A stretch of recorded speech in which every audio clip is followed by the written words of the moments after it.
Qui domine le réseau social professionnel LinkedIn en Afrique de l'Ouest pour 2025?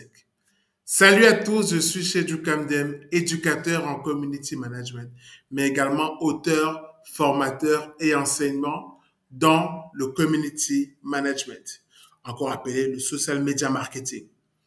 Aujourd'hui, on va voir le top 5 des pays de l'Afrique de l'Ouest qui sont les plus actifs sur LinkedIn en 2025. Et soyez rassurés, il y a une surprise dans le top 5. Mais avant de commencer, si tu n'es pas encore abonné à ma chaîne, je te suggère de le faire et d'activer la cloche de notification pour ne louper aucune de mes vidéos comme celle-ci autour des chiffres du digital sur le continent africain. Comme je vous l'ai promis, il y a une surprise dans le top 5. Et elle compense, je pense, les autres surprises, normalement des autres vidéos. Cette surprise intervient à la 5e position de ce classement. Et on va tous voir de quelle surprise il s'agit. Eh bien, il s'agit du Bénin.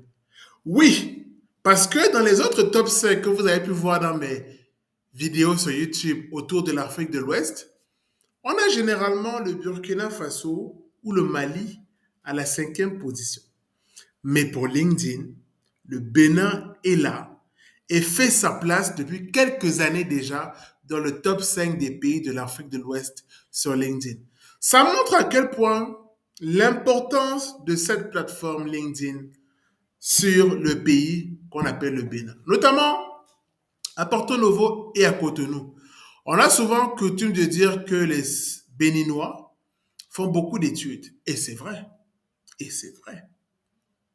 Ils sont bien instruits, professionnellement parlant, c'est là. Et donc, clairement, il y a beaucoup d'investissements de leur part dans des secteurs comme l'éducation, la tech, sur LinkedIn. C'est normal. Évidemment, derrière, les professionnels ont compris l'importance d'aller dénicher des pépites sur LinkedIn au Bénin, notamment les nouveaux étudiants qui arrivent sur le marché, les nouveaux professionnels, et même en termes d'entreprise, hein, on peut trouver des partenaires d'affaires fiables, des fournisseurs fiables également sur LinkedIn. Donc voilà la surprise dans le top 5 que je voulais vous montrer. Après, c'est du classique. Pour ceux qui ont l'habitude de regarder mes vidéos, les 4 autres places, c'est vraiment du classique. 4e position, donc, on a un autre pays qui est le Sénégal. Le Sénégal, un peu du double, hein, la population du Bénin. On a 1,3 million d'utilisateurs pour le Sénégal. Et Dakar regroupe la majorité, bon, sans surprise, hein, mais la majorité des secteurs LinkedIn dans ce pays-là. On a quand même des secteurs dominants à Dakar. Il y a la finance, l'éducation et la tech. La finance, pourquoi? Parce qu'on a beaucoup de services financiers déjà présents au Sénégal, mais qui ont investi LinkedIn, notamment les banques, qui ont investi, banques locales et banques étrangères, je précise, qui ont investi LinkedIn pour justement assurer une communication dominante et surtout une image de marque forte et surtout de marque employeur. Parce que oui, les banques ont besoin de montrer justement que elles assurent un bon parcours de vie à leurs employés et donner envie aussi aux gens de rejoindre la banque. Ça concourt justement à toujours être très actif lorsque ces banques publient des offres d'emploi et ça crée justement de l'émotion, ça crée de l'engouement autour de ces offres d'emploi. L'éducation, parce que oui, les universités et écoles supérieures dans ce pays-là sont souvent bien classées dans des classements, excusez la tautologie, dans des classements qui parlent des meilleures universités en Afrique de l'Ouest francophone. Et du coup, elles ont besoin aussi d'assurer un rayonnement numérique grâce à LinkedIn. Et pour la tech, bon, honnêtement, il y a pas mal d'entrepreneurs dans la tech au Sénégal. Ils sont vraiment très nombreux, tous aussi brillants les uns que les autres et qui apportent des solutions concrètes aux problèmes quotidiens des Sénégalais. Et donc, vous allez à côté aussi voir des ONG et surtout des organisations internationales qui sont présentes au Sénégal, mais qui assurent quand même leur présence sur LinkedIn. On va entrer dans le top 3 pour retrouver un autre pays que vous connaissez tous. Il s'agit bien évidemment de la Côte d'Ivoire, qui est juste au-dessus, mais vraiment juste au-dessus du Sénégal. 300 000 utilisateurs de différence. Mais ça reste quand même un hub important en Afrique de l'Ouest, notamment grâce aussi à ces entrepreneurs qui investissent. Mais quand je parle d'entrepreneurs, je parle surtout d'entrepreneurs qui mettent en avant leur propre personne. Je ne parle pas forcément d'entrepreneurs qui mettent en avant l'entreprise, mais leur propre personne, qui vont justement mettre une très belle image sur eux-mêmes et qui va forcément déteindre sur la structure dont ils ont la charge, évidemment. Maintenant, derrière, vous avez également beaucoup de freelanceurs, beaucoup de coachs, beaucoup de consultants, beaucoup d'experts dans leurs domaines respectifs qui ont investi LinkedIn pour montrer quand même une puissance de leur domaine d'expertise, pour parler de leur profession, pour apporter des solutions concrètes à leurs lecteurs. Et ça pousse justement l'industrie numérique à booster LinkedIn dans le quotidien justement des entrepreneurs. On dit souvent que les entrepreneurs qui n'ont pas LinkedIn, c'est un peu bizarre. Après, je sais qu'il y a beaucoup qui surjouent leur présence sur LinkedIn. Des parcours un peu trop beaux. Attention, soyez authentique sur LinkedIn. Tout le monde a son histoire à raconter et chaque histoire est particulière et belle en elle-même. Donc, n'essayez pas de créer des histoires d'entrepreneurs qui ont trop souffert pour arriver là. Non. Des fois, vous n'avez même pas souffert. Vous avez un beau parcours. Donc, souffrir n'est pas forcément la clé d'un beau parcours en entrepreneuriat.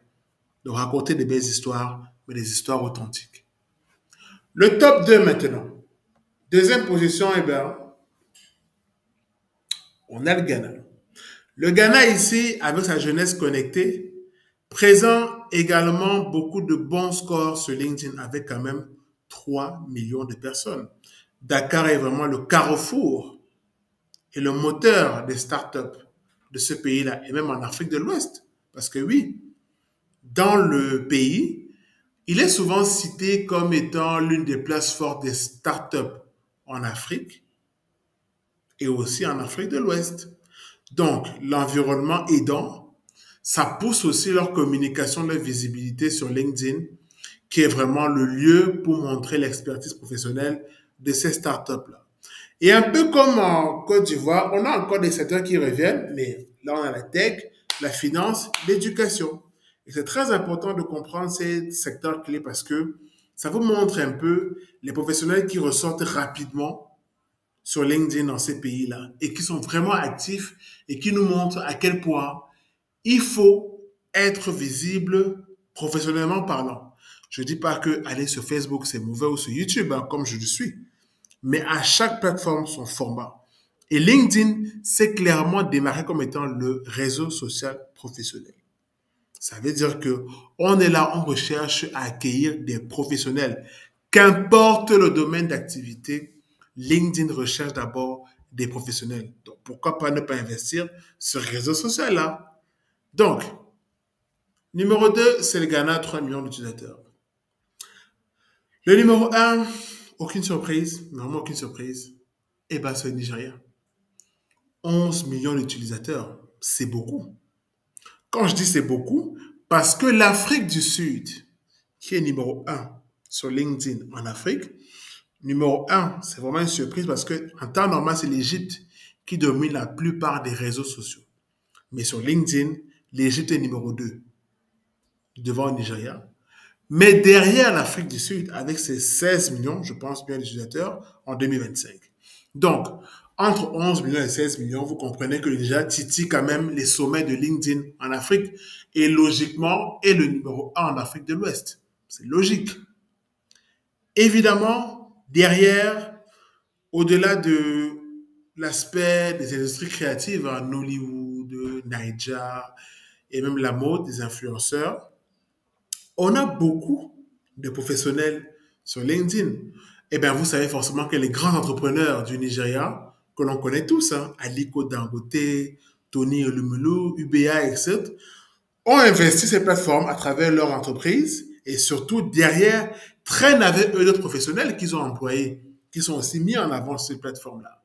Et derrière, vous avez aussi les côtés start-up parce que oui, chacun veut se créer sa place au soleil. Donc forcément, LinkedIn est aussi une bataille de visibilité entre start-up du Nigeria, voire d'Afrique, qui veulent à tout prix communiquer sur leurs exploits, sur leurs récompenses et sur leur chemin de vie. Donc voilà, LinkedIn en Afrique de l'Ouest, c'est ça. Et je pense que Ça va continuer pour 2025 et il y aura une progression à deux chiffres. Pour moi, de ce que j'ai vu de 2023-2024, il y aura une progression encore à deux chiffres pour 2025. Et aussi, il ne faut pas oublier que ça devient de plus en plus la plateforme où on retrouve les offres d'emploi.